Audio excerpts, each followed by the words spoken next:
Hello. So, I want to talk about fads. Jump on the bandwagon, people. Why are you missing out on the new fad diet? Ah, they're my favorite because I then have to read the book by the new guru that came out so that I can better equip my patients with what's going on. So, I think as human beings, we're drawn to someone packaging and marketing to us the lovely idea that somehow, for hundreds of years, we've gotten it wrong. Now, all of a sudden, we know this new thing about metabolism, and now, in our evolution of humankind, we have evolved, and you should only eat fat. I doth speak of ketogenic, which is spoiler alert, I'm not a huge fan. Not a huge fan. It's a little extremist for me. This 90% fat that somehow is now good, right? Because carbs are bad. Carbs are bad. You know, there was the low fat era of the 80s, and then it moved into the South Beach Atkins no carb or low carb era. And it wasn't about the fat and Atkins, right? That was another piece. That's been redefined, and now it's ketogenic, paleo. These are the new trends. Oh wait, previously there was HCG in there. Another favorite of mine, let me tell ya. Bring on cancer. Yeah. So fads. I mean, I joke morbidly. If that offends you, go wander somewhere else on YouTube. Sorry. But yeah, one of the issues. So going back to HCG, an issue with HCG is here you have a diet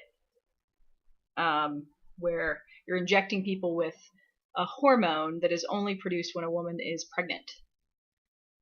It also happens to be the hormone that tells the immune system not to attack the fetus, to basically suppresses the immune system and helps the fetus lay low, and at the same time helps the fetus. It stimulates cell growth and cell differentiation. Cancer would like nothing better. Talk about brilliant. Helping me grow to epic proportions and metastasize all over the body. Perfect. And that was the case with some of the HCG. You had cases of people who had stage 1 or even undetectable cancers that all of a sudden showed up with these advanced cancers, stage 4, that with mets all over the place. And they'd been doing HCG. So it was a trend. I think it's sort of fallen out of favor by now, but definitely, about 10 years ago, I was in medical school, it was a big trend. But there are many trends. There was always a new guru, a new fad, a new way to see nutrition, to redefine it, to tell everybody else got it wrong. But I have the solution here. Just eat grapefruit. Only grapefruit. Right? This is the classic case raised in pharmacology classes the world around, I think, where there was a case of a kid, unfortunately, who went on a grapefruit diet back when this was one of the trends, and you only ate grapefruit. Unfortunately, there's a part of grapefruit that clears down. It has to clear through the liver in the cytochrome P450 pathway. Don't recall which one, but it happened to be the same path that the pharmaceutical drug, the antidepressant medication she was on, cleared down. And what happens is it's like a bottleneck. You got something else going down that pathway, then you're going to have a backup. Rush hour traffic going on, trying to cross the border from Tijuana into San Diego, and it's not going to happen very fast. Well, that was a problem, because then the antidepressant medication levels rose in her blood, and she died. Right? Grapefruit diet, largely responsible for that. So we should all be a little suspicious, a little skeptical when some new guru comes touting a new diet that basically is arrogant enough to say the rest of the world got it wrong. You have the wrong food size. Really, you should be eating a banana. No. Yeah, it really is. In the words of my friend, it's not rocket surgery. Nutrition, dieting, it's not rocket surgery. If you're trying to lose weight, you do have to ingest less than you're burning, right? You need to be in a caloric deficit. 2, if you're thinking about health in addition to losing weight, because not all weight loss is healthy, obviously, you need to eat lots of plants, just like your grandmother told you, vegetables, fruits.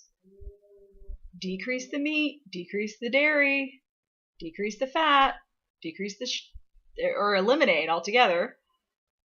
The sugar, the processed things are not good for you folks. If there are 87 chemicals on the box, guess what?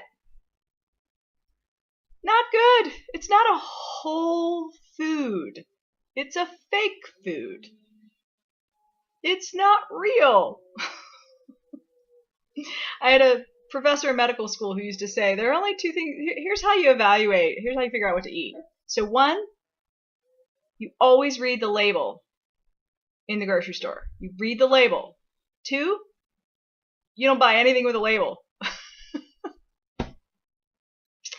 Just his way of, but it's true. Like an apple doesn't have a label, guys, because it's just an apple. Now, go ahead and wash it, get some of the chemicals off. Actually, if it's on the Dirty Dozen, buy it organic.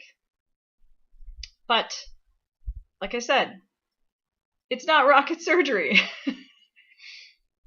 It's actually kind of simple. You should eat more vegetables and plants. And don't fall victim to someone selling you a bale of crap or a bale of grapefruit, especially if they've got some big supplement that goes along with their regime, or if you're typing in your credit card number, you should be a little bit suspicious. Broccoli, after all, there's no patent on broccoli. No trademark. So, that's all I got. Thanks for tuning in. Adios.